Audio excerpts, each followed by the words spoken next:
जमात रज़ाए मुस्तफ़ा आला हज़रत ताजुश शरिया welfare society की जानिब से ये सारे काम हो रहे हैं। सोशल वेलफेयर नीड्स से जो एजुकेशन पर भी, हेल्थ पर भी। एक ऐसा नौजवान है जिसको भारत गौरव रत्न से नवाजा गया है। मुस्तकिल वो मरीजों के लिए खिदमत कर रहा है, मुस्तकिल तौर पर बेवाओं और यतीमों के लिए काम कर रहा है जो उसकी इस्तिताअत बन पड़े। और इतना ही नहीं, जब जिस मरीज को जहाँ जैसे ज़रूरत पड़ती है उन हॉस्पिटल्स में पहुँचाना, ले जाना, ये सारे काम अपने तरीके से कर रहे हैं। ये और बात है कि वो नामो नमूद के लिए बाहर नहीं आते या फिर अपना प्रचार नहीं करते, लेकिन मैं समझता हूँ कि इन नौजवानों का उम्मत में एक मिसाली किरदार पेश होना बहुत ज़रूरी है।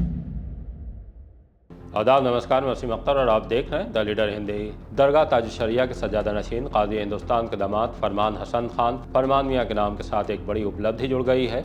अमेरिका की बेहद नामी मैगजीन फोर्ब्स ने उन्हें जगह दी है।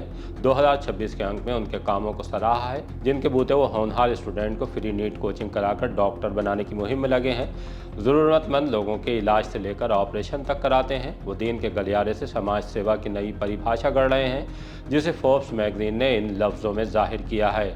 वो इस बात की मिसाल हैं कि कैसे विश्वास, दया और विज़न के बूते देश में बदलाव ला सकते हैं। उन्हें उनके इन्हीं कामों और नए नज़रिए की बुनियाद पर साल 2023 में भारत गौरव रत्न अवार्ड से भी नवाजा जा चुका है। फोर्ब्स ने जिस 30 अंडर 30 एडिशन में फरमान मियाँ के बारे में लिखा है, उसमें देश के प्रतिभाशाली खिलाड़ियों चेतेश्वर पुजारा, पीवी सिंधु और T20 क्रिकेट की नई सनसनी, एक साल में 100 छक्के मारने वाले अभिषेक शर्मा के बारे में भी लेख प्रकाशित किया है।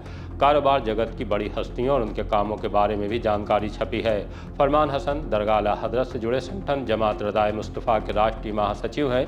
एक मेडिकल कैंप के दौरान द लीडर हिंदी से बातचीत में उन्होंने कहा था, जब हमारी आला हज़रत ताजुश शरिया वेलफेयर सोसाइटी से जुड़ने के बाद आर्थिक रूप से कमज़ोर कोई स्टूडेंट डॉक्टर बनने का ख्वाब शर्मिंदा ताबीर करता है तो उसे देखकर दिली खुशी हासिल होती है। किसी बीमार, दर्द से तड़पते ज़रूरतमंद के इलाज से मिलने वाली दुआएं हमारे लिए बेशकीमती सरमाया हैं।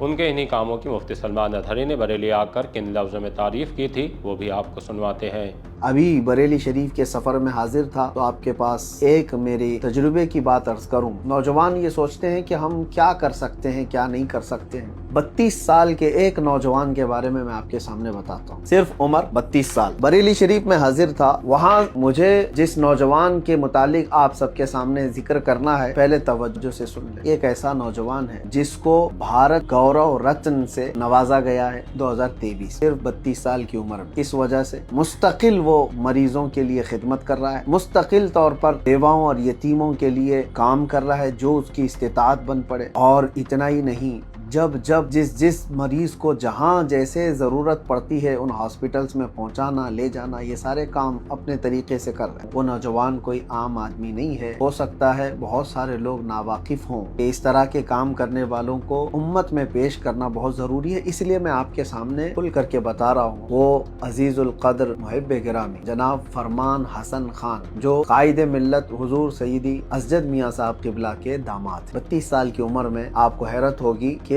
गवर्नमेंट ऑफ इंडिया से कॉर्पोरेट अफेयर मिनिस्ट्री ने अवार्ड से नवाजा। सिर्फ ये अवार्ड, हो सकता है दुनियावी एतबार से लोग ये समझ रहे हो भारत गौरव रत्न एक अवार्ड है, लेकिन मुझे हैरत उस वक्त हुई कि बहुत सारे लोगों को अवार्ड तो दिया जाता है, बहुत सारे लोग अवार्ड लेते रहते हैं, लेकिन आपको पता है कि 2025 के यूपीएससी बोर्ड के एग्जाम में, यूपीएससी बोर्ड आप जानते हैं पूरे इंडिया का ये सबसे बड़ा इम्तिहान एग्जाम है जिससे बड़े बड़े ऑफिसर बनते हैं। यूपीएससी बोर्ड के एग्जाम में सवाल पूछा गया है कि वो कौन है जिसको 2023 में भारत गौरव रत्न अवार्ड से नवाजा गया। वो क्वेश्चन पेपर भी मौजूद है, क्वेश्चन पेपर में, और आंसर में यही कहा गया है कि फरमान हसन खान। ये बड़ी खुशी की बात है, मेरे लिए भी बड़ी खुशी की बात है। बहुत सारे लोग ये तानो तशनी करते रहते हैं कि सुन्नी क्या कर रहे हैं, सुन्नी ये कर रहे हैं। ये और बात है कि वो नामो नमूद के लिए बाहर नहीं आते या फिर अपना प्रचार नहीं करते, लेकिन मैं समझता हूँ कि इन नौजवानों का उम्मत में एक मिसाली किरदार पेश होना बहुत जरूरी है।